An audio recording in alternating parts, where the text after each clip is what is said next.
I am super pumped to share this with you. For the past 4+ years or so, I have been doing daily journals, so 365 days of journals that at the end of each year I do a big review. I review all the journals and I distill it into my biggest lessons, my biggest reflections, the things that most serve me on my journey, and that's what this podcast is all about. In this podcast, you will learn my top 23 biggest takeaways from 2022. 2, how to avoid creating goals and intentions in a way that induce or create more anxiety. And 3, my biggest intention for 2023. This is by far the most involved piece of work that I do all year, going through each and every journal, distilling each day into a week, into a month, into a quarterly, into a yearly journal where I'm going through. I literally went through 40 plus pages of Google Docs. It was pretty absurd. It took a while. And it has become one of the most healing and revealing journeys or aspects of my journey. And my hope and my intention is that there's at least one lesson in this for you that improves the quality of your life. I love you. I hope you enjoy.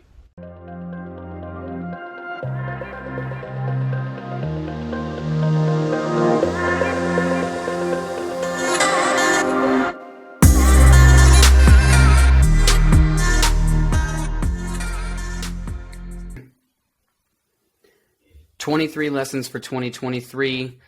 Let's start this beautiful deep dive conversation by proposing 2 questions, something to sit with and think about as we're moving through this process. 1, what are your biggest lessons and reflections from 2022? And from those reflections, what are your biggest new commitments, new actions that you're taking with you into 2023? A little over 4 years ago, I started a very in-depth journaling process, which I'll detail here in a little bit. And I would say that it is one of the most profoundly impactful practices that I've ever developed. And I would attribute it to a number of personally incredible results for me in my life, including 1, doubling my business income, 2, moving from being in a chronic state of knee pain, like a 7 or 8 on some days, just walking around, to 0. 3, improving my mental and emotional health when I was struggling on a pretty regular basis with depression, anxiety, more consistently feeling at home in my mind, in my body, and having that felt experience of, I'm okay. Everything's okay and I'm going to be okay. And it continues to grow and build. I find more joy. I find more presence. I find more peace each and every day. So in addition to the mental, emotional, physical, I was also able to move myself out of debt. I paid off several $1,000s in debt and also put several $1,000s into a savings account, which for me, somebody who had real big issues with money mindset and believing that I had to struggle and I was always going to be struggling, eradicated that and now actually see a future laying out where I can be financially free, and was able to produce 6+ events with over a few hundred people inside of them, creating transformation and healing for everyone who's in the space. And I say none of this at all to toot my own horn, because quite frankly, it really just doesn't fucking matter, but really to share in reflection for myself that, wow, like there was a point in my life where I just felt very much helpless to creating changes in certain areas of my life and my mental health and my finances, etc.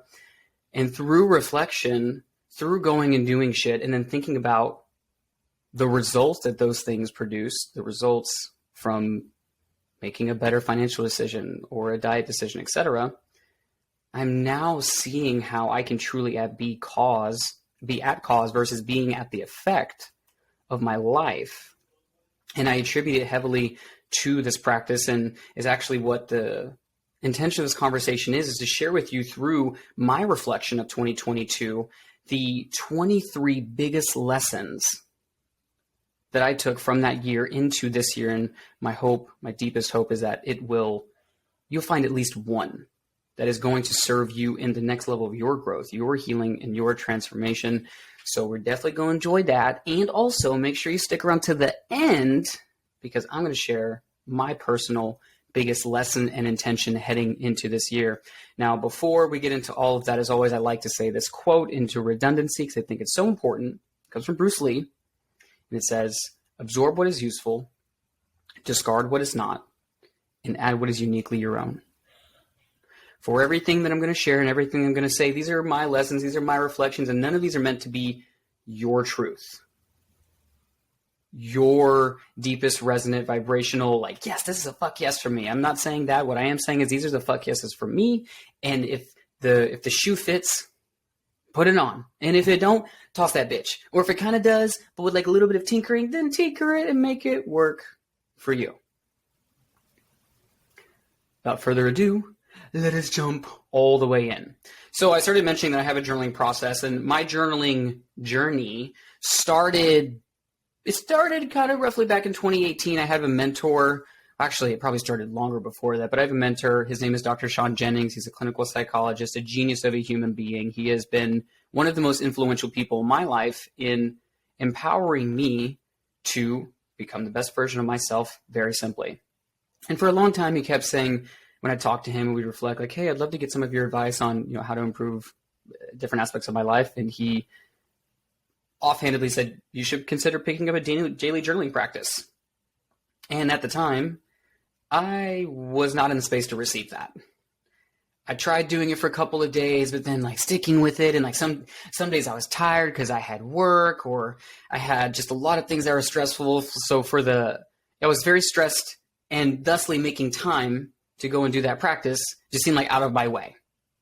But over time, I realized that I was making a lot of the same mistakes that if I had slowed down, if I had slowed my roll a little bit, then I would have found that this journaling practice would be really powerful. And it was. When I actually truly took it on, I went all in. I asked him, how to best start. And I started off doing written journals, and then that morphed into spoken journals where I did audio voice recordings, and I would turn that into a transcript and put that into a spreadsheet. And I basically started doing daily journals, and it became a part of my day, because what I would do is I would have my day, I finish work, and then I just go for a walk or I go for a drive, and I would just turn on this audio recording and just talk about my day, like what came up, what things were frustrating, what pissed me off, what were the things that were exciting, just the general, what happened during the day.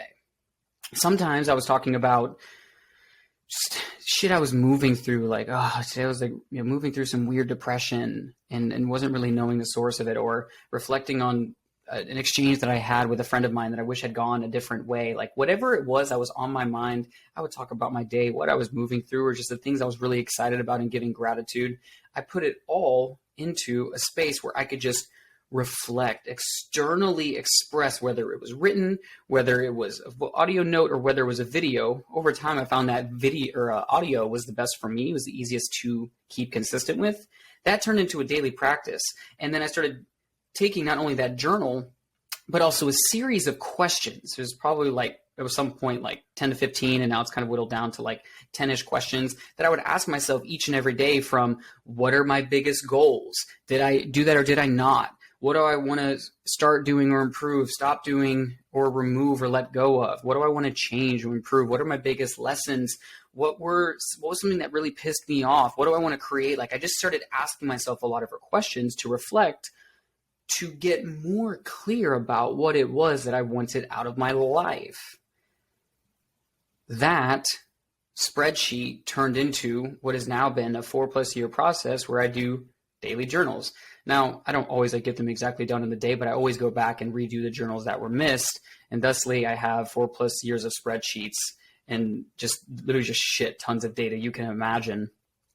But this most recent year, after doing my journal, I was left with 40+ pages of Google Doc information.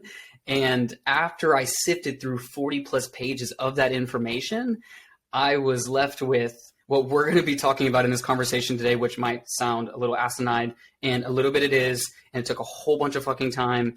And despite the amount of time that it took me, and some people question like, dude, you feel like you're going a little overboard? Yeah, maybe. But for me, I truly do believe that when I reflect on my life, in other words, reflect on my past, my present version of myself learns from my past, and allows me to create into the future now version of myself in a way that empowers, excites, and enlivens me. Because there was a time where I didn't. And I kept making the same mistakes. And as the saying goes, if you don't know history, you're doomed to repeat it. So, in the name of reflecting and pulling that information, this is an entire year's worth of my reflections, an hour's worth of distilling. You think like coffee, like the beans, and it turns into like, what do people drink? Espresso? I don't really drink coffee all that much, but like these little droplets of espresso. This is the espresso of 365 days of journaling. And that is what we're going to be talking about here in these next 23 lessons. Hopefully that backstory was additive and you kind of understand that, I really put a lot of love into all the podcasts that we do, but this conversation is probably the most involved that I will do all year long. And it's simply because it has been such a potent and powerful teacher for me. And my hope is that it inspires something for you that just brings you closer to home into your divine remembrance of who you are, who you came to be, and all of the other beautiful language. Now, without further ado, all this talking about it, let's actually get into it. So 23 lessons. Lesson number 1 is show the fuck up with intention. And that little piece with intention is actually really important. I'm going to get into why that is at the end of the podcast. My biggest intention for 2022 was to show the fuck up.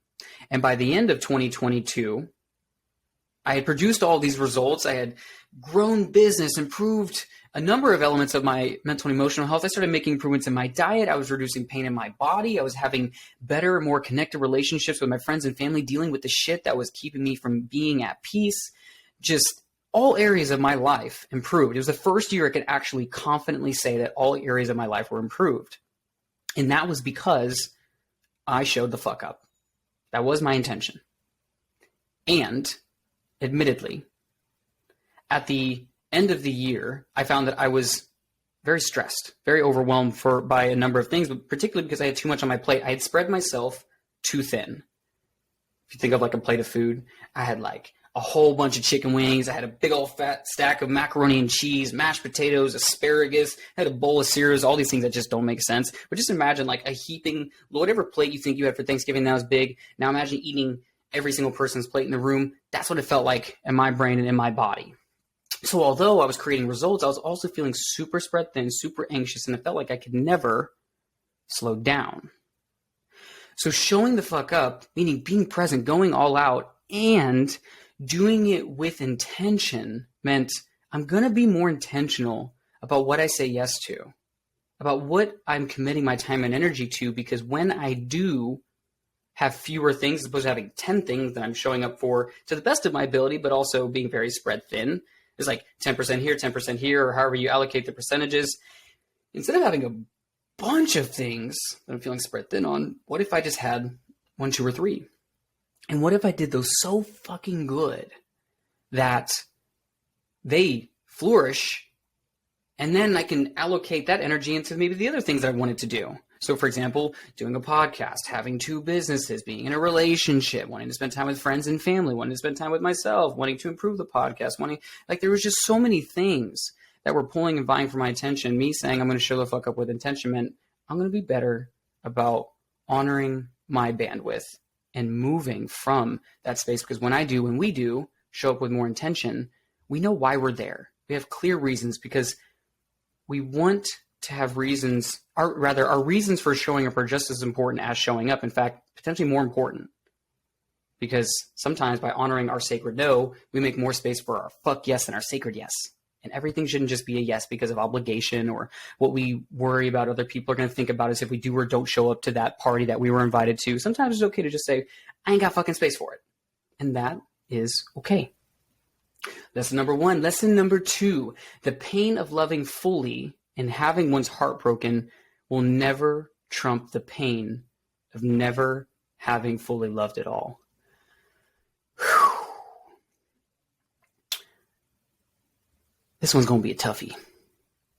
This one for me particularly came forward in the context of my intimate relationship with my partner. And I'd say is easily spreadable or passable or whatever the word is to friends, to family, to our fur babies, whatever it is, anywhere where we have a relationship. I'm somebody who's experienced heartbreak. I've been cheated on a handful of times, literally almost a handful of times. I think it's been like 4. I've been cheated on. I have also cheated on someone back when, and you know what? That was for me to own. That was for me to go and do the work on. And also, I've also been the experiencer of it. So I both know what it's like to have delivered that pain. I also know what it's like to receive that pain.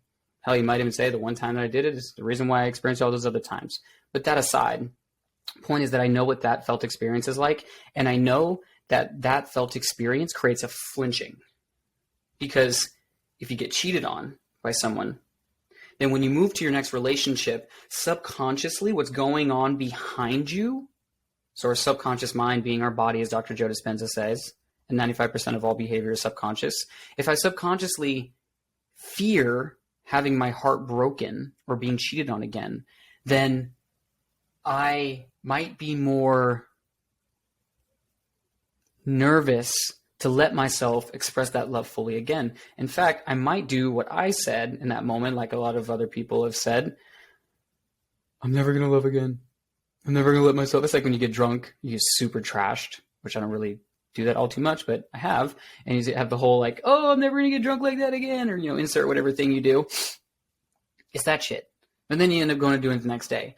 Point is that when I allowed myself to let that narrative be the truth, meaning I'm so afraid of having my heart broken that I'm going to kind of like put my armor up and flinch, etc. Although it's a defense mechanism designed to help us feel safe, it's also hindering us from experiencing the depth of love with a person in front of us who is not that person from our past. And if we've done our work and we've cleaned out the attachments from our past, this person in front of us is a completely different person. It's not to say that we don't honor that flinching when it comes up, but rather we don't choose that consistently over choosing to fully love and be with that person in front of us. Because I am someone, as I'm sure I'm not alone in this, who has flinched because of the fear of being hurt and the pain of never allowing ourselves to love again is like dying a moment-to-moment death versus just being all the way in, fully committing to the person in front of us, friends, family, lover, etc. Is it scary? Fuck yeah. Is it worth it? It's not it's not for me to decide for you.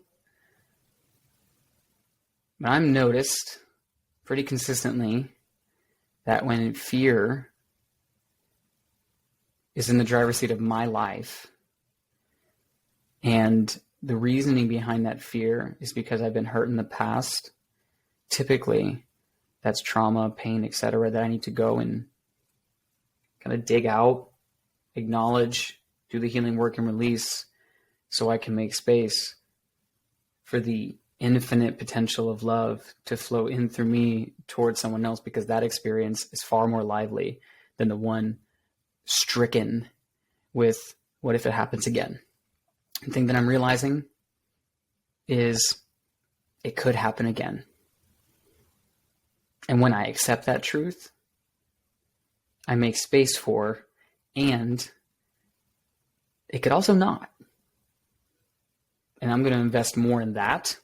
If it's like a portfolio, I'm going to invest in all in full fucking love, because if I were to die a week from now, I'm not going to regret having love fully. I am going to regret not having love fully because of fear. And that's these days how I've been thinking about it. Am I going to regret this? Think if you're in a deathbed. All right. Answer is yes. Okay. Need to figure this out. Lesson number 3, don't be cheap. Investing now leads to peace of mind later. First of all, this is not a blanketed everything in life. Sometimes it makes sense to, pay for the cheap thing because you just kind of need something to get by. But when it comes to something that matters, pay the premium, pay the extra money up front, allow yourself to invest, because you, me, we are worth fucking investing in. Because I know for a fact if you are a human being, you've done that thing where you're like, oh, let me save a couple of bucks. And then like a day, a week, a few months, or a year later, you're like, fuck. I wish that I had paid a little more bucks and gotten like the next tier, but I was being a little cheap. And if you don't have the money in that moment, then save the fucking money and get the better thing. Because if it's something that matters to you enough to invest your money into it, unless we're just kind of going down like a consumeristic shopping binge, we are worth paying the extra money for. And this is something that I started realizing with a number of little things in my life, from paying a little bit more for the food that I really wanted, or paying a little bit more for, I'm trying to think of like a really good example. And right now my brain is totally like not giving me anything, but you know what I mean? When you have like that thing where it's like, I could pay a little bit more and actually get something that would feel like a fuck yes. And I often come back to that. Can I pay a little bit more and have this be a fuck yes, as opposed to being like, you know, whatever. I'm going to pay a little bit more and get a fuck yes, because I don't want to live with that regret of not having allowed myself to just fucking go there. And a lot of times the reason why is, you know, there's one side, the logistics of like, do I actually have the money available in my account? Is this a smart money decision? If I don't, I can actually go and do something about that. But sometimes we do have the money, and then we convince ourselves still to not invest that money. That's where we actually want to reflect a little bit on why we're not allowing ourselves to invest more, because that can be a thing of, am I worthy of this? And actually going and doing that work around worthiness allows us to then fully receive from ourselves, because likely one direction or the other, we might be struggling to receive, whether it's someone wanting to gift us with something or us wanting to gift somebody else with something. Or rather us gifting ourselves, someone gifting us or us gifting ourselves. We either struggle with one or both. And it's when we allow both to occur, when we step more towards our fuck yes. So don't be cheap. Invest in you, boo boo. But also, you know, be mindful. Don't be all like binging and stuff like, oh, Wolf said, go and get what the fuck I want. Like, you know, be mindful, be a little bit intentional, you know, but also do you. Which brings me to a perfect number 4. If it's not a fuck yes, it's a fuck no. And again, before we get into this, I want to start by saying this is not a blanket statement on everything in life. However, when it comes to things that are important to us, if it's not a fuck yes, it's a fuck no. One reason why I've been applying this more to my life recently is because I was making a lot of space for like, yeah, like this is good or this is okay. Whether it was someone I was dating, or the food that I was wanting to eat, or wanting to spend a little bit more on a product, like, well, I spend the extra dollars to like have my, this was one thing, investing to get my AC fixed in my car, which I'd spent 3+ summers without, and just sweating, I almost said the B word, but just sweating junk, just sweating everything, just like everything was sweating. I would get out of the car sometimes after a short little drive, my entire body was sweating balls. That's what I was going to say. Okay, I said it. Ugh. So I would get really hot because I just wasn't willing to invest that money, because it's like, just so many reasons. I don't got the money. It's like, well, I did have the money and I should have just allowed myself, which goes back to lesson number 3, like, don't be cheap. But it was like, I was just making space for like, okay, it's like, okay, versus when I said, I'm no longer okay with this, I'm going to stand for a fuck yes. I went and dealt with that shit. I didn't end up, fixing the AC. I ended up just saying, fuck this car, because I didn't really want this car. I ended up going and manifesting a brand newish fucking car, and it didn't have AC. I was like, I don't care. I'm going to fucking pay for it. Oh, also it's making a weird rattling noise while I'm driving. I don't like that. I don't want to drive everywhere in my fuck yes. If I'm like literally driving into my fuck yes future, then I'm going to invest the extra dollars now to be happy, to be a fuck yes. And you'll notice that there are instances and times where it makes sense to, and this takes discernment to know when to invest and, spend a little bit more to get a fuck yes, and when to say, you know what, like I don't really need to do that. But the important thing here is to allow us to honor our sacred no, and to allow us to honor our sacred yes, or our fuck yes. And the more that we allow ourselves to say no to things that are okay or good or even like great, by eliminating those from our space, because our space can only hold so much, we make space for a fuck yes. Let's stop tolerating, I use that word very intentionally, tolerating bullshit that frustrates us and deteriorates or diminishes our quality of life, and put shit into it that enlivens us. I recently invested some money in redoing my bathroom. I've just kind of been one of those people like feng shui. I was like, it's not really a big deal. I'm more of like a functional, optimal person. I like to keep my spaces really organized and everything. Like that's my thing, right? Didn't really matter to me. Not true. I recently invested, I don't know, it was probably like a couple $100 in redoing my bathroom. Adding a little curtain, some soap stuff, getting like soaps that I enjoyed, and just did it up. Just made it all feng shui or whatever the saying is. Shout out Jolie. Thanks, boo. Help me out. I go in my bathroom now, and I'm fucking pumped. I'm like, fuck yeah. I enjoy this space. I am now excited to enter this space. And now anytime I enter it, even now, weeks later, I'm excited about it. It fills me up. It pours into me. So that investment that I made that might seem trivial was a fuck yes for me. Now I just notice it everywhere. I'm a fuck yes in my car. I'm a fuck yes here. Like it feels good. But also, it's okay for things to be a fuck no. Hey, bro, you want to go out to the movie? Thinks about it. I got a lot on my plate. I'm a little, just behind on things, but also want to take some time for myself. Honestly, say this to the person who's like, fuck no this time. Like I'm honoring my fuck no. You don't got to say it to them like that. But it's allowing ourselves to be our full fuck yes or be our full fuck no. People, places, or things. It's okay to choose the things that light us up and to say no to the things that don't, or at least don't in this moment. Number 5, truth withheld is poison, and truth withheld is poison, and truth expressed is medicine. This one might have actually been on my 22 lessons for 2022 last year, and it's been so important and potent that I continue to bring it back around because it continues to ring true. Meaning, when I am honest with myself and with the people around me, it becomes healing. It clears the space for honesty, intimacy, connection, and everything else to come forward. But when I withhold truth, whether it's like, it made me really uncomfortable when I was telling you about my day and you cut me off and started talking about your day. Sometimes I just want to play like, okay, just kind of lean back, not say anything, like kind of keep it to myself or whatever it is. But my truth is like, that really upset me. But I hold it back so it becomes poison. It becomes two-way poison, and this is the real problem. It becomes poison to us because now we're not present. We're in our thoughts. We're all up in ourselves, and now it's poisoning us. It's poisoning our experience with ourselves, and also we're not honoring our boundaries, so it's really a break in trust with ourselves.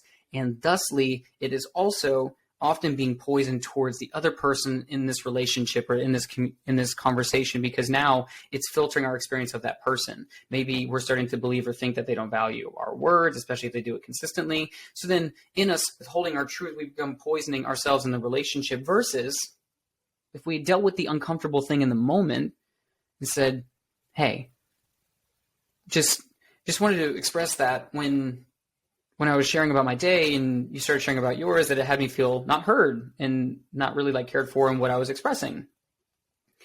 And how they respond is completely on them. It's like a whole other conversation. But the point is, in us taking ownership of our experience and allowing ourselves to be in truth, to be in honesty, allows us to stay in integrity with ourselves and with the people in our space. And oftentimes the unwillingness to communicate the uncomfortable things now is what continues pain and discomfort in the future. The important thing here is to recognize that we want to communicate even when, and especially when it's uncomfortable and inconvenient.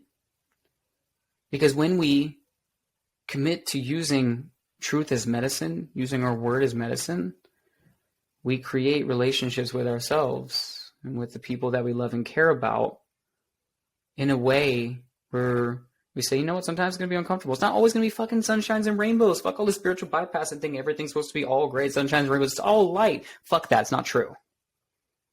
No thing in reality and nature has ever yielded that. Why would we say that or think that that's true? Reality is that shit's uncomfortable sometimes. And for those of us who lean towards being people pleasers, this is going to be challenging because people are just like, I don't give a fuck what you think. They're just going to do their fucking truth. They don't care. But for those of us like myself who lean towards people pleasing, we withhold and it becomes poison. So we want to learn how to express, but express with intention, express with compassion, express with ownership, right? There's also like rules to this game as well. But when we more consistently do that, again, we create more peace within ourselves and with our relationships with other people as well. Lesson number 6, stop bouncing from one high to the next. If you know anything about the Enneagram, you don't need to know anything about Enneagram, but essentially the Enneagram is like a personality test, and it says like like there's 9 different personality tests, and there's all these like different things that pour into it. One of my numbers is number 7 on the Enneagram, and so the 7 is the enthusiast, and one of the shadows, if you will, of the enthusiast is gluttony, which the first time I read that, and it was like, your deadly sin is gluttony, I was like, nuh-uh. And I was like, wait, what does gluttony mean? I had to look it up and realize that gluttony meant overindulgent in positive experiences, especially when seeking to avoid something. And over time, I recognized that was actually fucking true. That I would often go to another music festival, go to another concert, buy another book, buy something, go have some experience. Almost always went to buying something, going and hang out with friends, like literally anything to avoid the fact that I was like struggling with my mental health or not taking care of my money or my finances. I would just go from one thing to the next. But one thing that I can most easily point a finger at was with, say, a music and art festival. Music and art festivals has always been very healing for me. It's a very powerful and potent experience. Multiple days, you're in the woods, hanging out with people, being weird, dancing, whatever. Well, it's not uncommon, whether it's at a music festival or sitting in ceremony with medicine like combo, ayahuasca, or whatever people are doing these days, or even going camping with some friends or whatever it is, to just have the experience and then go right back into life and never stop and slow down to reflect, to integrate the experience. So we never truly, if you think about like food, we never digest. We just chew, and we never actually digest it. We just keep chewing. New experience, new concert, new drug, new book, and I am absolutely, what's the word? I fall like guilty of this if I'm not being mindful. And what I am finding is that in a culture where we are encouraged and programmed since we are young to be consumers, the answer is almost always more, when what I'm finding is less with more intention. Don't bounce to that next high. Stop. Like, I go to the festival, I take a day afterwards to clean all my things, do all my laundry, put everything where it's supposed to be in its place, and reflect. What were my lessons? What were my takeaways? What were the things that I would like to have done better? Because it always ends up being a healing and transformational space for me because I come in with an intention.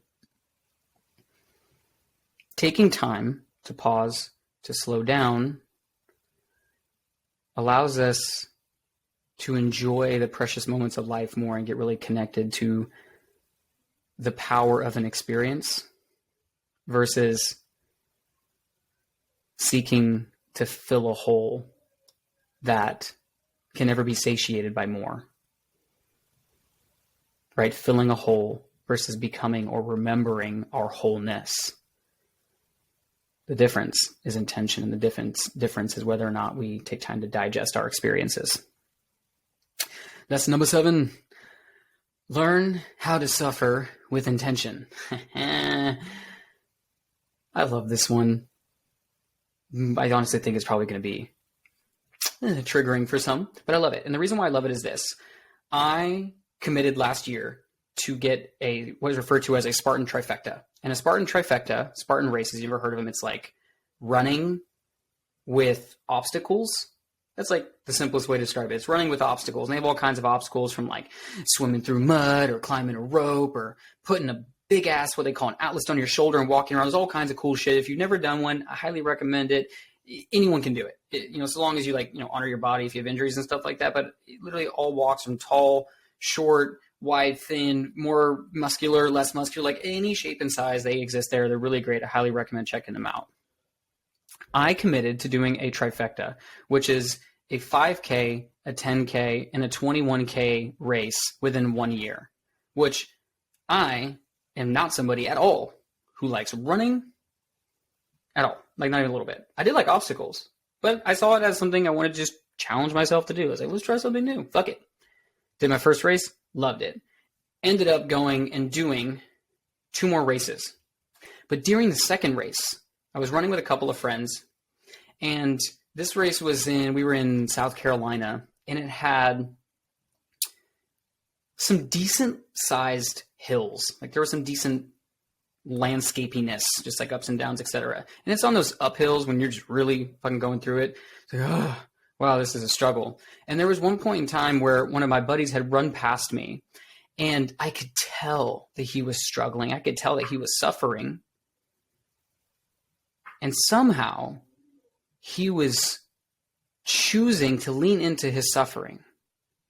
Now, this isn't the first time in my life I'd ever moved through something challenging, uncomfortable, but it was in that moment where this idea of in suffering with intention allows us to know how to suffer, or said another way, to move through something that is challenging with intention when we practice it. When I practice learning how to go through challenging shit, or learning how to suffer, like pushing through a grueling race or pushing through a grueling workout or sitting through a very uncomfortable conversation with someone that I love, all of those become a practice for being able to sit with the uncomfortable and prove to ourselves and to our nervous system that, hey, I can come out the other side a better, stronger, more loving person than I was before. And it starts with being able to lean into those uncomfortable moments and learning how to suffer with intention. Lesson number 8. We're going to get weirder and weirder as the time goes on. You have the same 24 hours, 1,440 minutes, 86,400 seconds in a day that all humans have. Where are you investing your precious moments? Jim Quick, renowned brain optimization coach. He's great. I've taken a number of his courses, love him. He was the first person who I had heard referred to as each second as $1. He was like, hey, if each and every second is $1, where are you investing it? If someone comes and air quote takes $10 from you, are you going to spend the rest of the 86,390 trying to go and get it back? Like, where are you putting each and every one of those dollars? Okay, I'm putting 8 hours worth of seconds, minutes, and hours into sleeping. Okay, now how much do I have left? And really starting to connect to where we're investing our time and our money. If we think of each and every moment as an investment, when I go on Instagram, like, oh yeah, look at this post from this person I just couldn't really give a shit left about, but I'm doing it anyways. Why am I doing it? Why am I investing my money here? A lot of times it's, because we're trying to avoid a pain or something that we're, avoiding, or we're trying to get a quick dopamine hit, or we're really frustrated with how our work and our life is going. But when we're truly engaged with life, we get really intentional about where we're investing our time. When we're having a good ass fucking time with our people or doing something we enjoy, we're all in. But what about those moments when we're not? Myself, for example, the places where I most easily get lost is on Instagram. I could say TV, but I honestly don't watch TV that much. When I do it, it's I'm going to sit down and do this, a little bit more intentionally. I don't think that these things are inherently bad. So let me just say that. I don't think Instagram, Facebook, Twitter, and TV or Netflix or any things are inherently bad. In fact, in and of themselves, they're not bad at all. They're very neutral. And bad and good is subjective. I don't even like to really use those terms. But is it serving me or is it not serving me?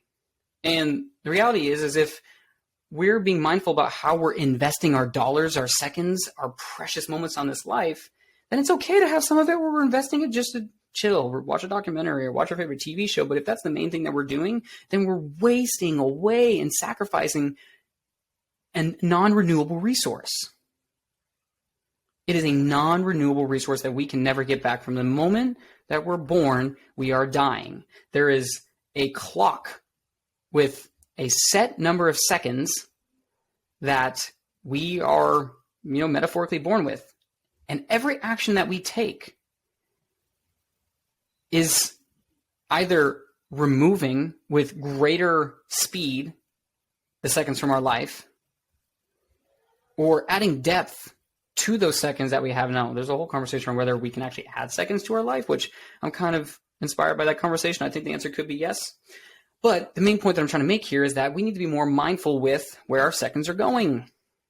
Because when we are more intentional with our seconds and our moments, and we live an intentional life, and it starts by being mindful of where we're investing those precious moments. Lesson number 9. Faith is trusting that God, spirit, universe, whatever resonates with you, exists in the unknown. This implies an important word that I've been learning about from a lived experience called surrender, where some people think, like, oh, surrender is just like, oh, Jesus, take the wheel. Like, you throw your arms up in the air and just whirl them around. Like, hope everything works. I'm just going to meditate and everything's going to happen. No. You actually have to go and do shit. But there's also a certain amount of, I can't control how this is going to go. I can do my absolute best to be loving and compassionate towards my friend when I have this difficult conversation, but ultimately I can't choose how they respond. That's the surrender piece. That's the letting go. I go to my boss. I have the best intention of asking for a raise because I believe I'm deserving of more.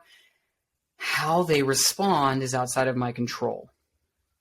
And when we can have faith or let go, like surrendering, not becoming passive, but like actively let go, it's almost like we're speaking with and to our higher power saying, I know that there's only so much that I can do and energy and effort and do. It's time for me to be and trust that everything that is unfolding, whether it is incredibly challenging or incredibly easing, that it's for me, right? Like, is life happening to me or is life happening for me? But faith, as I'm learning, and I am by no means a perfect practitioner of this, is sometimes we just have to get out of our own fucking way and trust that there is something beyond what we could possibly understand or capture with our analytical mind that is maneuvering, navigating this ship that is our life and our journey. Not easy. And when we do make space for surrender, we now allow ourselves to go from trying to force and control every outcome in our life to being a co-creator with the universe, God, the divine, and being able to quantum manifest, which is something I've recently been learning more and more about, not from just like what I've heard people in posts, but actually experiencing the lived experience of, I was intending so fucking hard for so long to get this car. I was trying to save money. I'm going to get there one day. I waited years and I told myself and I denied myself of this fucking vehicle. But the moment that I said, you know what, I'm over tolerating this vehicle that I mentioned earlier that I'm ready to get rid of, out of fucking nowhere, family friend comes to me and says, I have a car just like the car that you fucking want, and I'm willing to give it to you for free. What? I call bullshit. Well, they called my bluff. I own this car now. And with a little TLC, the bitch runs good. Excuse my French. If you don't like that word, I'm sorry. And just, being me. I don't mean anything by it. But main point here is that I had to have faith in a way and like surrender. Like, you know what? Like, I'm just going to trust that the universe has my back. What do I do? And I just let go, and there fucking is. I did all of the actions that I could take, and now I've been able to reap the results because of that. Have a little faith. Lesson number 10, trauma isn't what happens to us. It's what happens inside of us in response to what happens to us. I started back in, what month was it? November? October? I think it was November. Anyway, sometime last year, at the end of last year, I started going through a trauma-informed breathwork facilitator and leadership program. Essentially, I wanted to learn how to be a better space holder inside of the context of trauma. And one of the things that the program leader, Fabiano Menino, incredible human being, highly recommend connecting with him, impressed upon me was that trauma is not actually what happens to us, but what happens inside of us in response to what happens to us. And the reason why this was so important to me is because it allowed me to look at some of the traumatic experiences that I've had in my life, i.e.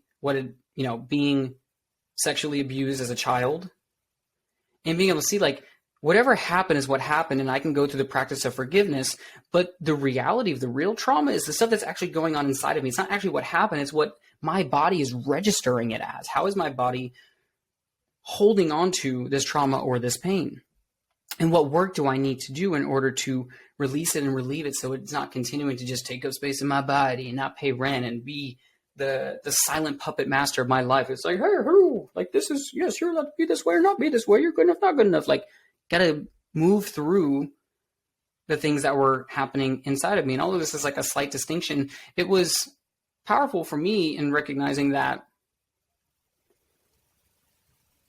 well, I am at cause for my life. And whatever happens, what happened, maybe I couldn't control that, or I certainly can't change that it happened, but I can control how I respond to what has been left over inside of me. And I get to choose who I'm going to be moving forward. Number 11, the most important thing is to keep the most important thing the most important thing. Say that again. The most important thing is to keep the most important thing the most important thing. And very simply, what this means to me is that it is really fucking easy to be swept away with all the things in our life that are vying for our attention, from social media to our friends, our family, our lovers, our anything, job, family, kids, whatever. There's so many things that are vying for our time and our energy these days. Like, we've never been in history, we've never had more things vying for our attention. And it can be very challenging to know what's important. But essentially, knowing what's important is saying, I know what is priority. And when we know what our priorities are and we keep our priorities the priority, it makes it much fucking easier to live life at peace, knowing that what we're doing in that moment is the thing that we're supposed to be doing. But if the most important thing for me is working on my financial well-being because it's been crippling me for so long, and I say that, but then I'm going and spending hours swiping on social media, then the most important thing is not being kept the most important thing, and that is the most important thing. And when we live life this way of keeping the most important thing, that's when our life starts to look more like our fuck yes, because we're more consistently taking actions with the things that actually matter. If you never have looked it up, look up Eisenhower's Matrix or Stephen Covey's Urgent Important, or someone else has said another version of it. I think it went back to like Ben Franklin, but they all say the same thing. You have two major planes, urgent and important. And the things that are urgent and important, or important and not urgent, like, that's where we want to spend the majority of our time and our energy, because those are the areas that produce the best results in our lives. So priorities equals a focus. And when we are focused, we create simplicity, and simplicity creates a little bit more of an exhale, a little bit more of a release. Number 12, it's okay to fuck up. It's how you respond to your fuck ups that makes all the difference.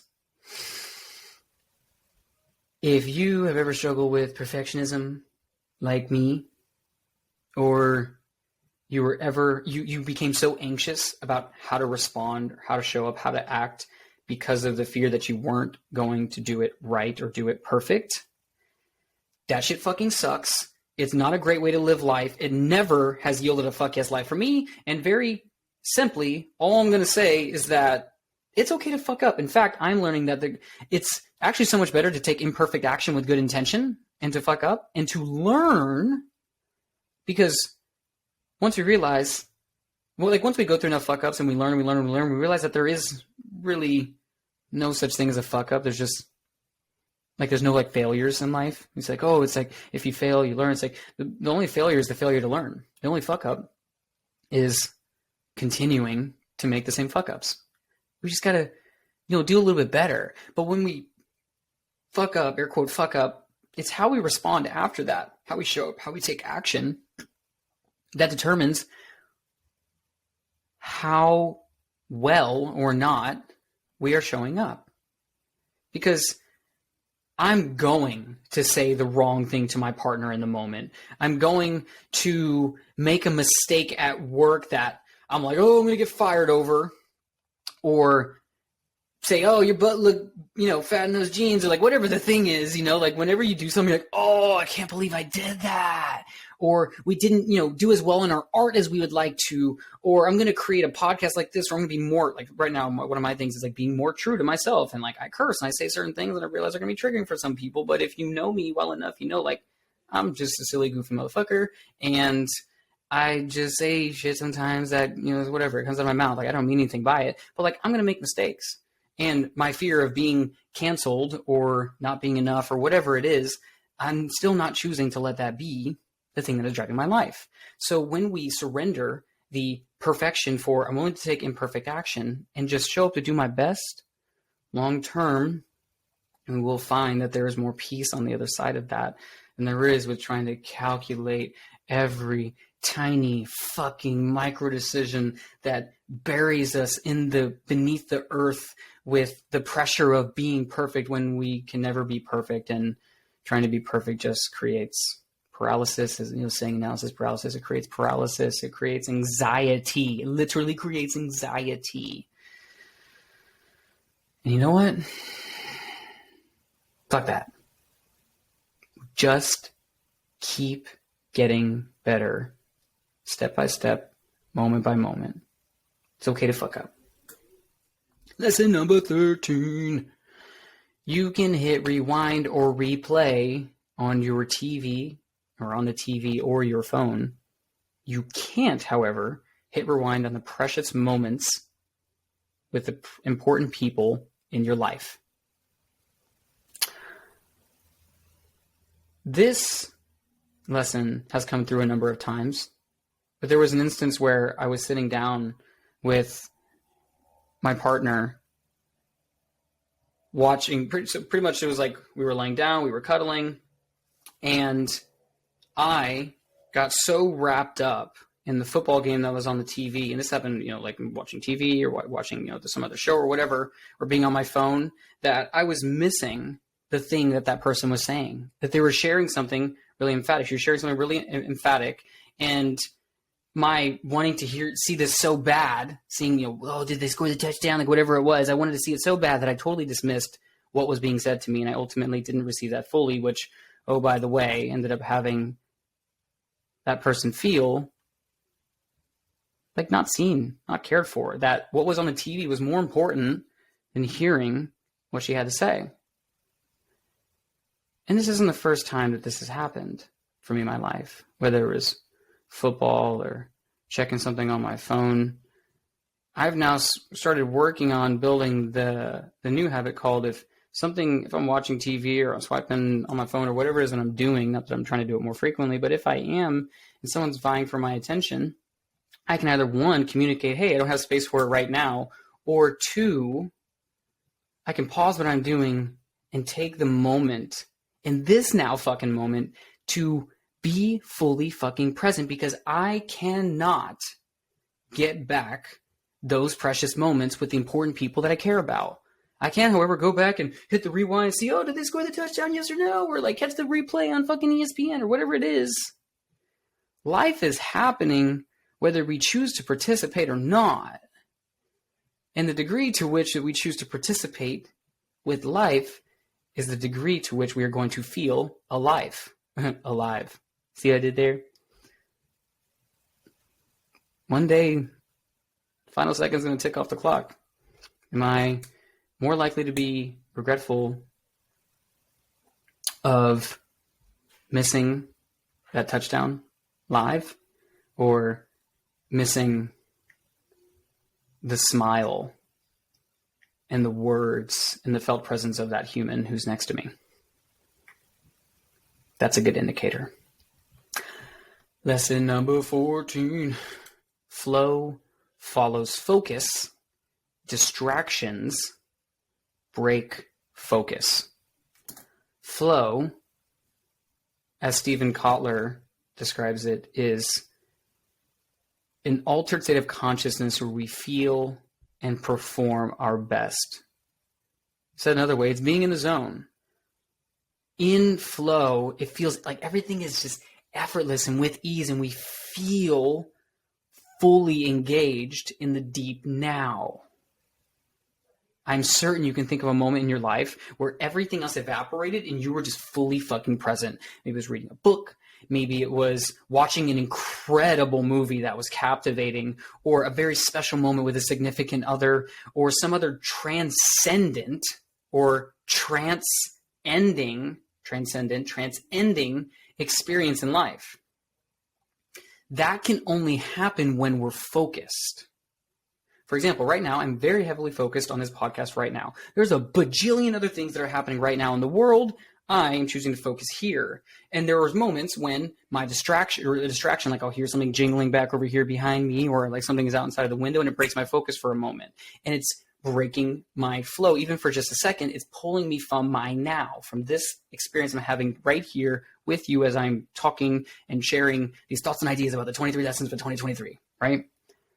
The only way we can enter this flow state is through being focused. And when we don't create our environments in our life to be as distraction free as possible, we essentially can never get into flow state. We can never be in flow. Not just like when people say, oh, go with the flow, dude.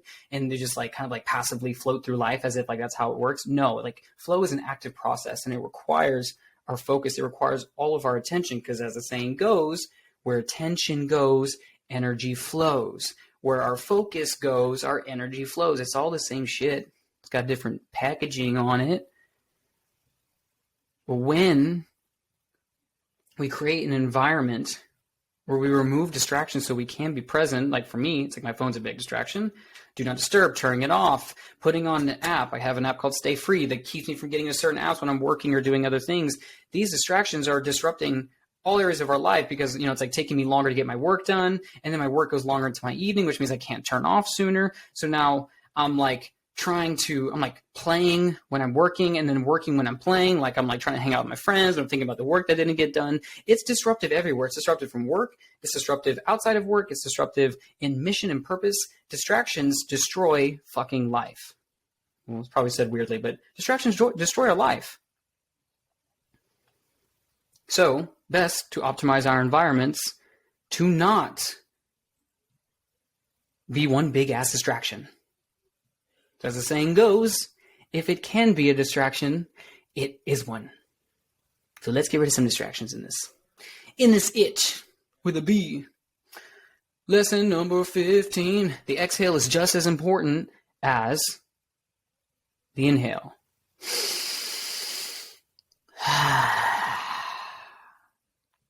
I sat with Hape last year for the first time. Hape, if you don't know what it is a non-psychedelic tobacco snuff.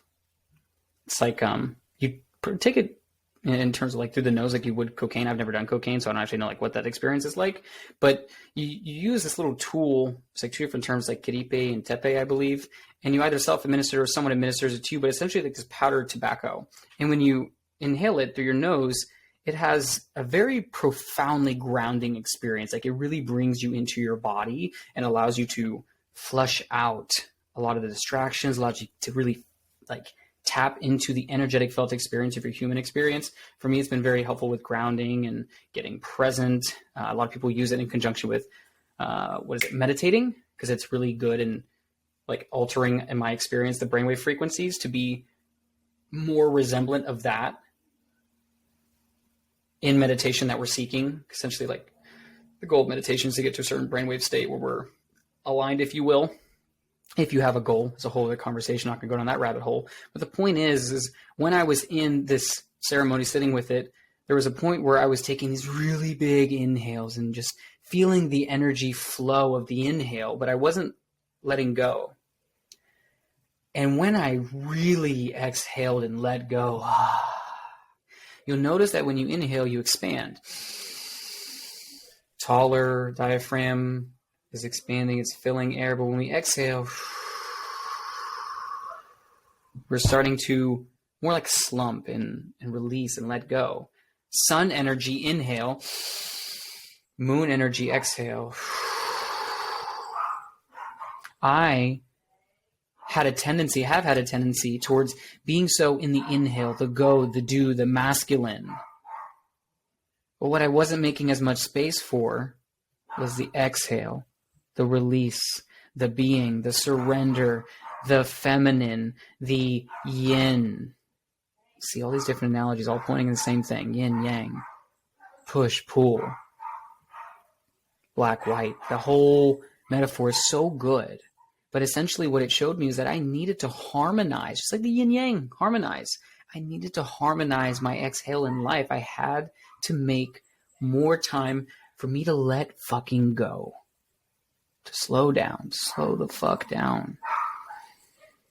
And I am doing that more and more. Even in this conversation, sometimes I get amped up, my energy gets really high and rampant, and I can talk a million miles a minute. And there are times where I'm just like, and come back center. Neither one is right or wrong. Neither one is better. It's just important to have an awareness. Do I lean more towards the exhale and like lethargy, depressive, kind of slow, not moving type energy? Or do I lean more towards going, doing, action type energy? Because knowing where we are in the spectrum allows us to give ourselves what we need more fully. But for me, for example, it was the exhale. And the exhale is just as important as the inhale, meaning I need to harmonize my being and my doing, my push and pull, my intention and surrender. Number 16, that which you damn, damns you back. Man, this one is a tough one to swallow. Essentially, damn, make wrong, shame, guilt, etc. We are also thusly damning ourselves. Like the whole analogy, if you like point a finger at somebody, like I'm pointing, and now if you're watching the video, you would see, when I'm pointing a finger at somebody, there's like 3 fingers pointing at myself. Whether or not you like, how that works. Essentially, all that's saying is anytime we're energetically throwing shit at somebody else or ourselves, if we're throwing at somebody, we're still throwing at ourselves. And if we throw it at ourselves, well, we're throwing it at ourselves. So if we damn a certain aspect of our sexuality, then it only exasperates the negative felt experience of it. If I damn the way that my friend talks over people, I'm so oh, why do they always do that? Like anytime I'm like damning another person or an aspect of another person, I'm also damning myself, because energetically there is a bi-directional flow. And likely, and oftentimes the things that we do damn in others is really something within ourselves that we haven't resolved. Because there is a way to see something that maybe recognize, maybe that's not the highest expression of myself for that person. And I love you in that. I have compassion for it. And how do we continue to improve? We don't have to damn it in order to see it be different. But when we do, it has a tendency to damn us back, either in the form of another person, or we realize, holy shit, I'm actually doing that thing that I'm damning somebody else for. Or we end up, damning ourselves. And never have I ever heard of somebody who experienced a lot of healing, transformation, or growth say that, oh, my key to success was hating myself so much. I just was never enough ever. And I'm still not, but hey, here we are. And also I've never heard of a successful relationship where they're like, oh, we really made this work because I said that she sucked at shit and he said that I sucked at stuff. And we kind of collectively went back and forth about how we sucked and we damned each other. No, that's never happened in the ever of ever done. It almost always comes back to compassion, understanding, commitment to more, and doing our fucking best. So be mindful of what you damn. Maybe even ask yourself, I'm damning this in someone else, but where is that in me? Where is that in me? 17, fuck being a people pleaser. This one is still really tough for me. And even in this conversation, in this podcast, and even for people who know me, I still sometimes will withhold from saying certain things, saying certain cuss words, using certain analogies because of the concern of how it will be received. And truth be told, I absolutely have a fear of being canceled subconsciously, consciously. And also, I know there's going to be a point where it's just likely to happen just because I'm just fucking weird and goofy and I say shit. Again, a lot of times I don't always mean it, but I'm just going to say it. We're oftentimes a little bit too fucking soft. We're too soft and we're overly attached to our entitled opinions. I just said it. And there's nothing wrong with having an opinion. It's just when we take our opinions and weaponize them against someone else and use it as a means to diminish them, to put them in a box or a container, to tear them down. When it's ironic because if somebody says some shit that bothers us, we're like, oh, that's terrible. And then we go and we make terrible things about them. We say terrible things about them. We're only perpetuating the cycle. And we're not inspiring each other to move towards our highest potential. In fact, we're saying, oh, well, you did something I didn't like, so I'm going to tell you that. And also, by the way, I hate you and you're a bad person. And by the way, let's cancel you and everything else. That has never yielded healing. That has never yielded transformation, never yielded anything. And the problem is that for the person like myself who's concerned about how they're going to be received, then we constantly become calculated in every single word, every single action, and every single thing that we share, because the concern that it's going to be viewed the wrong way or that we'll say it and fuck up, which is, reminding myself earlier, it's okay to fuck up. It's how we respond. But my commitment to this one is tough. I'm working on it. And like, fuck being a people pleaser is basically saying, let's be true to ourselves and not at the expense of other people, meaning like, oh, I'm just gonna be true to myself, fuck being a people pleaser. Well, also fuck you. It's like, no, it's not that. It's like, I'm gonna do me. I'm gonna do my best to come from loving, compassionate, and understanding intentions. And despite my best efforts, sometimes I'm going to say something or do something that's going to rub someone the wrong way. And it's out of my control. It's out of my hands. Now I can choose to go and have a conversation with that person to clear it up. But in terms of it becoming a reason that I anxiously walk around and tiptoe, like I'm on eggshells, like, oh my goodness, am I doing it right? Is it enough? Fuck that. It's not a way to live life. It's not a way to bring more peace and harmony to everyone, ourselves included. It always starts with the person in the mirror. And ultimately, I was not put on this planet to appease you, and nor were you put on the planet to appease me. We're all just doing our best. And sometimes part of it is just, allowing ourselves to say, fuck it, I'm going to do me. And, from love, but also fuck people pleasing, because it's lame. Number 18, don't allow the feelings, mood, and emotions of others to sweep you off your peaceful center. This lesson came up for me one time when a friend and I went hiking. And after the hike, we were needing to get down this mountain, and we were struggling to get what's this thing called when the car comes and picks you up, an Uber. You can tell how often I use them. We needed to get an Uber, but because we were in the middle of no fucking where up a mountain, there wasn't exactly like a plethora of people on the mountain being like, hey, like, we're ready to pick you up. You ready to go down the mountain? There wasn't a bunch of them. And because of that, I ended up having to wait, a little chunk of time. But what I noticed was that he was getting really, really frustrated with the fact that this was happening. He's like, oh, I knew this was going to happen. And it just ended up being this big thing. And I noticed myself almost starting to dip into that emotion with him and get pulled off of my center. Meanwhile, here I am literally sitting on top of a mountain overlooking this beautiful forest in Asheville, North Carolina. Like, wake the fuck up, man. Like, I'm saying this to myself. Like, I could get pulled into this frustration and be like, oh, it's not going exactly the way that my brain wanted it to be. And this is like the whole like surrender and having faith in the unknown ended up actually working out really fucking great. Like him coming later, and ended up the person who picked us up was actually like the great person to pick us up, because it led us to this really great restaurant. We had a really great time, and all these other beautiful things that came from it. Faith is, believing and trusting that God exists in the unknown, God's spirit universe, etc. It's really easy. It's so fucking easy to see somebody who's angry or frustrated and to dip into that with them. Or to see someone's sadness and to sink into it with them. And I think, being someone who's like being trained in like trauma-informed, trauma-trained spaces, like there is a time and a place to allow yourself to go into it with intention with somebody. But there's another thing where it's like ripping us off our center and it's ripping us of our sovereignty to say, you know what? I see you in that.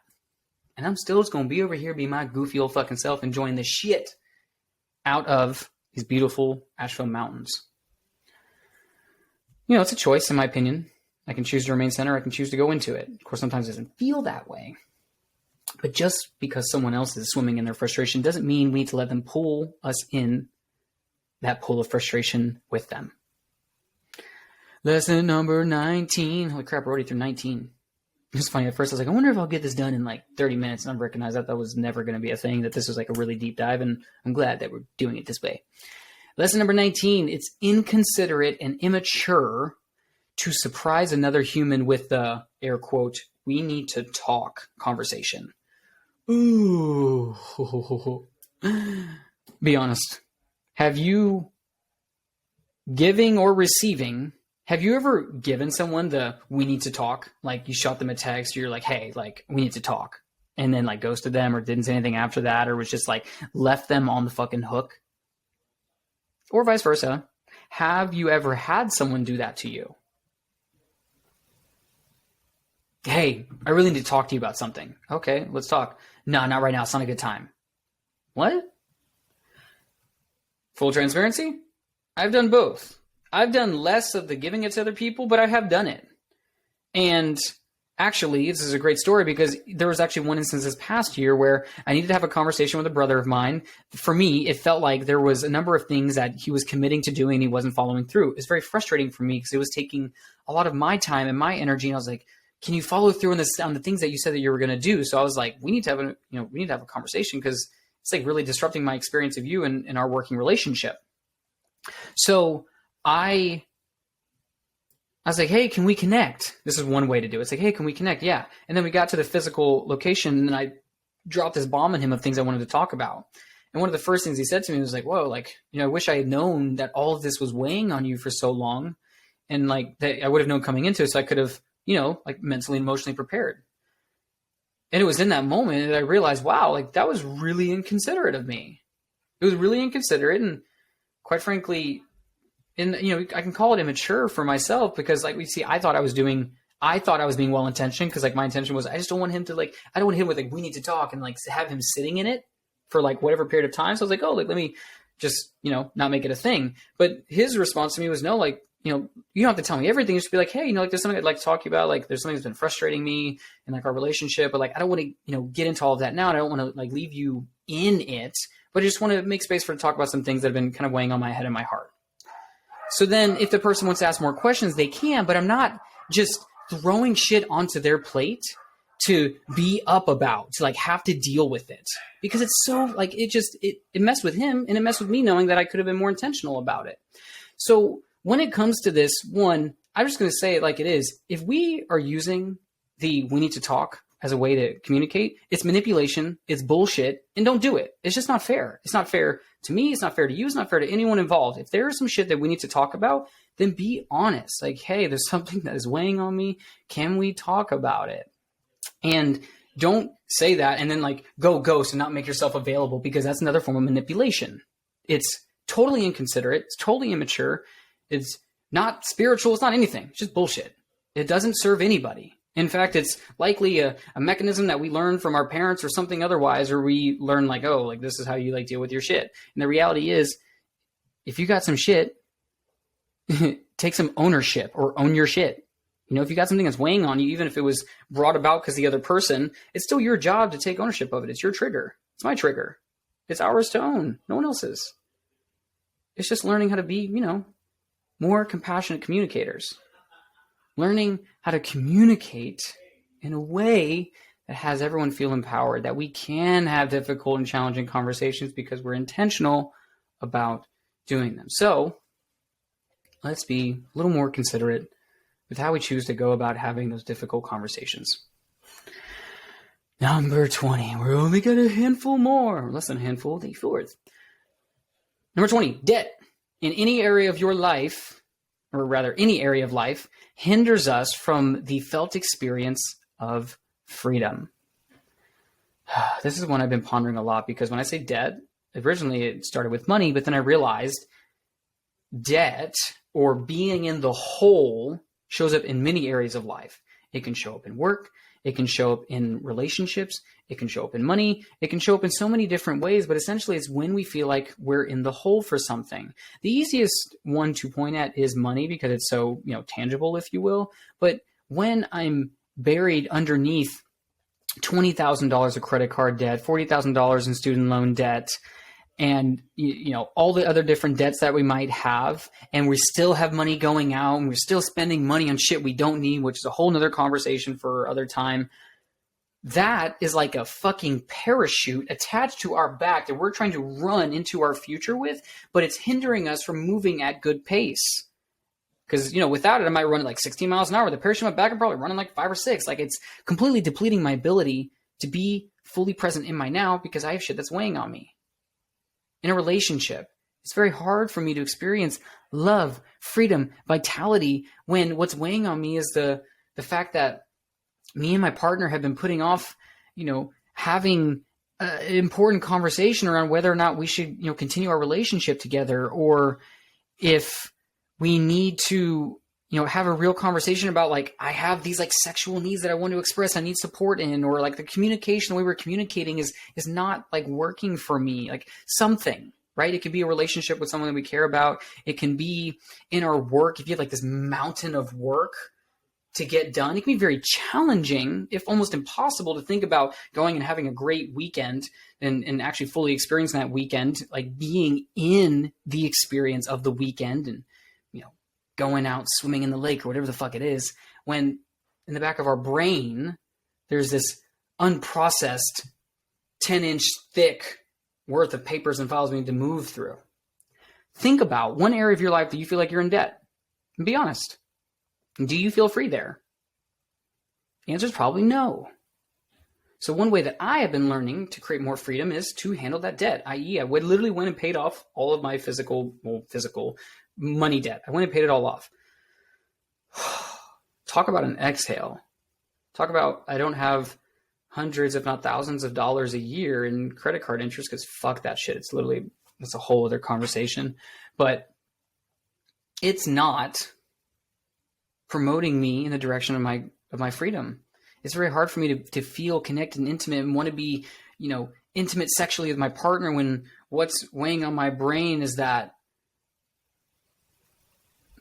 trying to give a good example, what's weighing on my head with my partner is that I feel like I'm not pleasing my partner in the ways that they'd like to.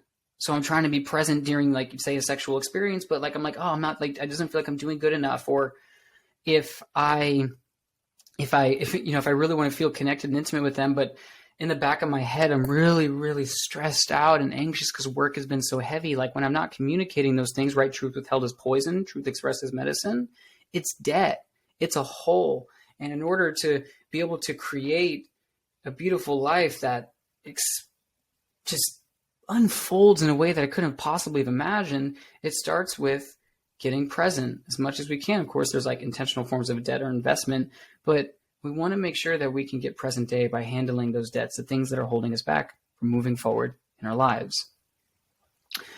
21. Ooh, this one might have come up on a past reflection as well, but I love it so much. Again, it came back. Shout out, Kayla Hans. You inspired this one, and it's so important to me. If it costs me my peace, it's too damn expensive. Oh, shit. If it costs me my peace, it's too damn expensive. All I'm saying is that I'm moving more in the direction of my life where if something is costing my peace, and not like a temporary amount of peace, like, oh, I worked out and like, oh, it's like not like the most peaceful thing in that moment. I mean like debt with money, conversations I'm avoiding, wanting to ask for a raise, the fucking car being in a place where I'm like worried if it's going to break down, like disturbing my peace every time I fucking drive. I'm like, oh, like is this vehicle going to get me there? And again, the metaphor for life is the vehicle that I'm using for my life, one that is creating peace. If the answer is no, then it's a fuck no. And we need to figure out how it's going to be a fuck yes. Because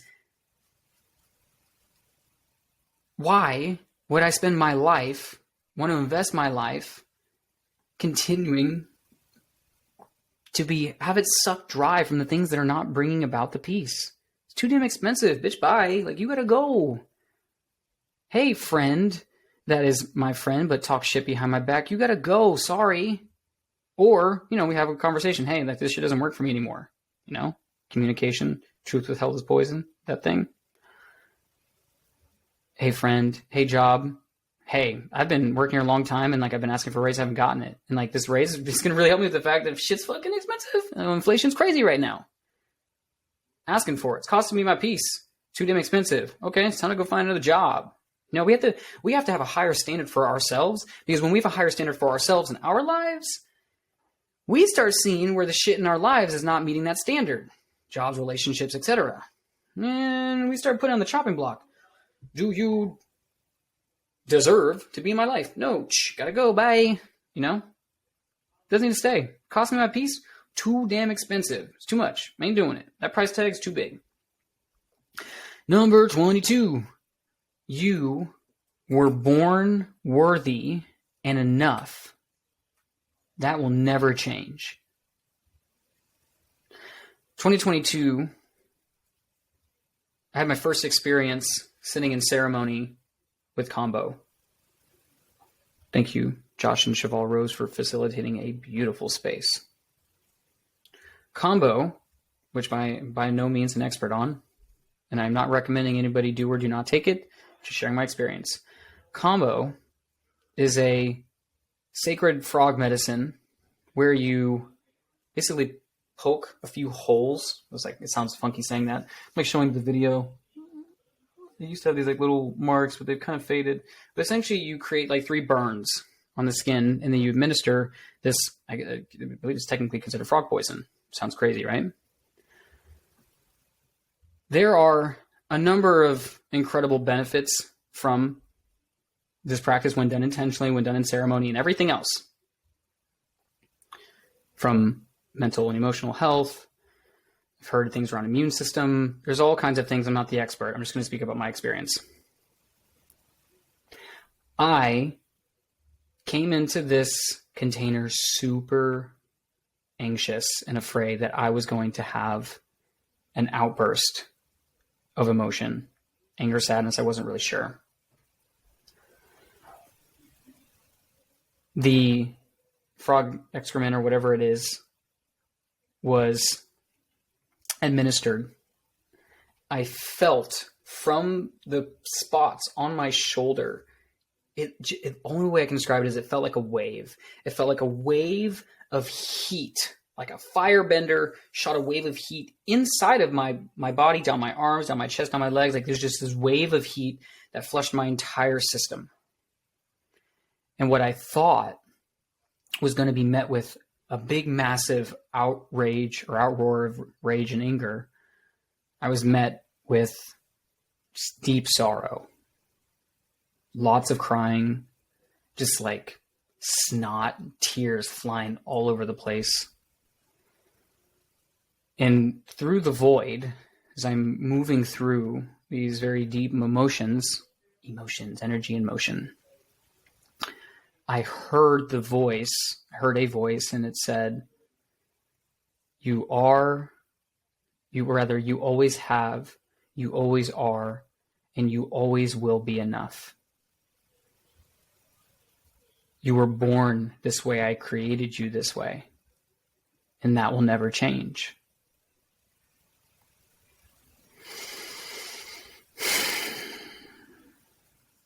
Even as I pause and I sit with it now, I can feel the warmth in my heart. It was so profound to recognize and to remember that despite whatever conditioning, whatever stories, whatever experiences I've had in my life, at least for me, that my connection with my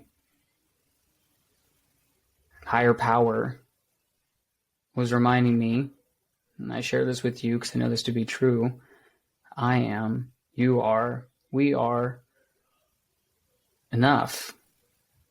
And there's nothing that we can do, undo, add, take away, or change that will ever have that be fucking different.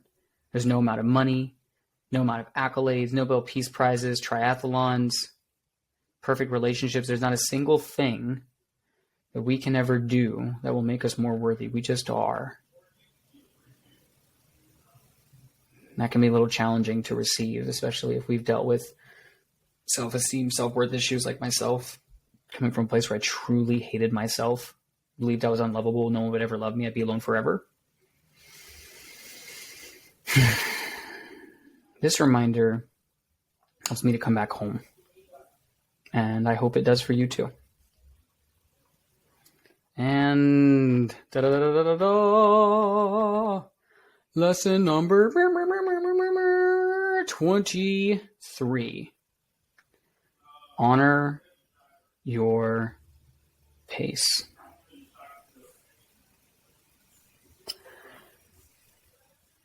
I mentioned towards the beginning earlier on in this conversation that 2022, from an objective result standpoint, was one of the most productive, result-producing years of my life. And I was, and have been, moving through anxiety, physical anxiety in a way that I'd never experienced, this tension in my chest, this anxiously doing actions back to back to back, and it never feeling like it was ever, and never, it was never going to be enough, right? Coming back to the worthiness and being enough. It's like having a cup and trying to pour into it, but the bottom of the cup is cut out and everything you pour into just goes right through. There was a moment where I was talking to one of my mentors in the trauma-informed breathwork container, Nathan Kohlerman. Love you, brother. Don't know if you ever hear this, but if you do, love you. I was talking about all the different rituals, routines, and practices that I had to, keep myself centered and all that. And he put a question to my heart around whether or not that I needed to have all these practices, or if I was doing them because I was convincing myself that I needed to.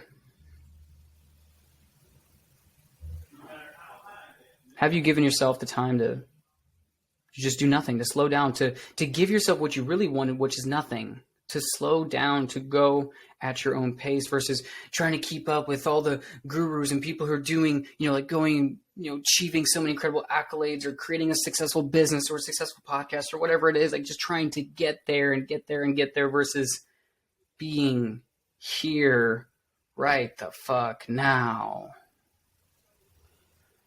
Sure, I created a lot of results in the process. I didn't enjoy the process as much as I could have. I showed the fuck up.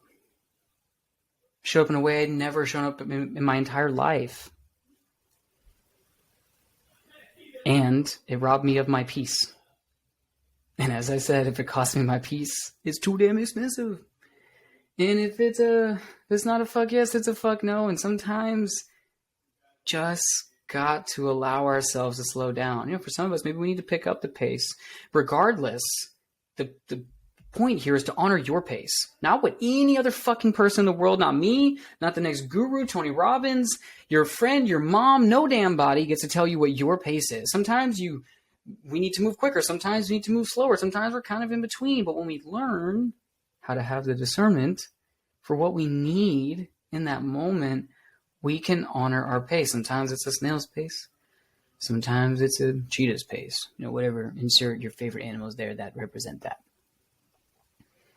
Learning to honor our pace allows us to honor our life's pace. And that is far more likely, in my opinion, my guess, my hypothesis, is going to be the key or the pathway to a life where we can create incredible results, success, etc. by our own definition, and love the process, enjoy the process, and be where we are.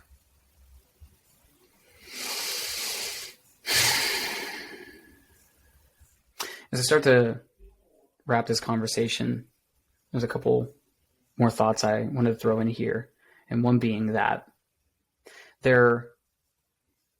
said this a little bit earlier too, is that there's no right or wrong way to do any of this, like what you're listening to. Like there are no failures. There's only the failure to learn from our past mistakes and experiences, right? And those who don't know history are doomed to repeat it. The whole purpose of this entire podcast and everything, as I mentioned, was to share lessons, but it's really about the importance of slowing down and reflecting, because when we do that, we can receive the whispers and the wisdom from the divine, God, spirit, universe. We can receive them and start to implement them in our lives to change our lives dramatically. It starts small. It's with consistent actions. It's from listening to this conversation, saying, wow, that was a lot of different lessons. I'm not going to take all of them. What are the ones that are the most important to me? What are the ones that most resonate? What is my fuck yes?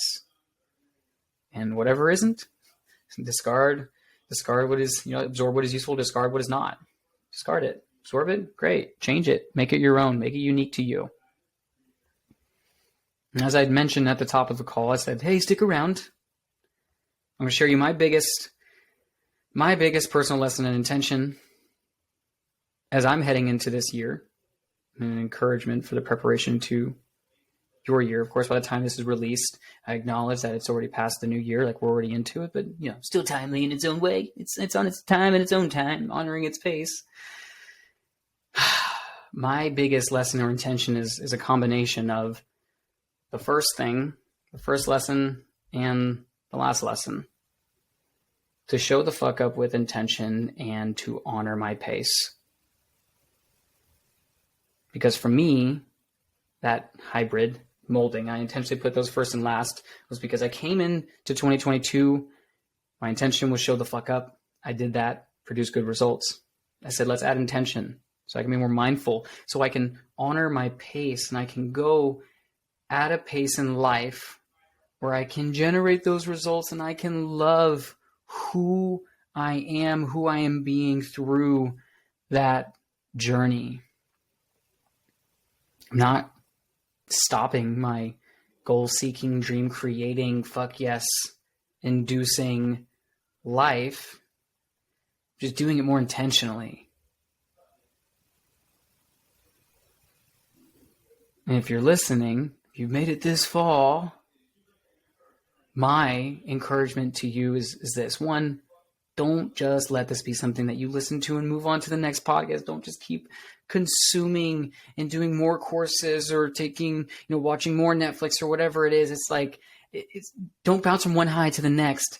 Fully absorb this conversation. Sit with it, breathe with it. Pick your 3 to 5 biggest lessons. Like, out of all these 23 lessons, like, these are my top 3 to 5. Like, these are the ones that really resonate with me. If you want to add some more, do your thing, right? Whatever your focus is. But once you pick your 3 to 5, pick your number 1. Oh, I really want to focus on not bouncing from one high to the next. Oh, I really need to honor my pace. Pick 1. Right? Distraction breaks focus, which breaks flow. Flow comes from a single pointed focus. We can pick one thing and center it, focalize it. We're far more likely to remember it, to embody it, to integrate it. Pick one thing, write it down, and put it somewhere where you have to look at it often. Put it on the wallpaper of your phone, make a little graphic on Canva, or put it in your car, share it with somebody. Tell your friend, your neighbor, your dog, your partner, tell somebody about your commitment for this year. And if you're feeling really bold, I would love it. I would absolutely love it.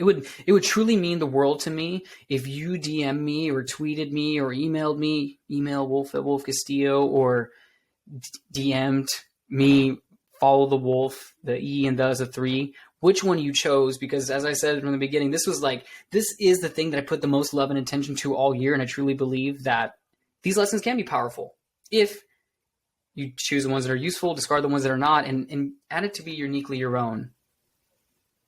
Let's have this year and the subsequent years be ones where we do it with more intention, where we honor our pace and we show the fuck up in the ways that we want to be for ourselves, for our finances, for our relationships, for our spirituality, for our jobs, our career, our purpose, for anything that matters to us. Let's show the fuck up with intention, spread more love, spread more light, and to be cliche, to be the change that we want to see in the world. Thank you so much for listening. I love you so much. And I can't wait to see you in the next one. Until then, big ol' love. Peace. Thank you so much for listening. I hope this episode supported and inspired your journey to greater healing and feeling fully alive. If you haven't already, please subscribe and share this with someone you love. And in case you forgot, you are dope, you are loved, and you are enough. Thank you for existing. Peace.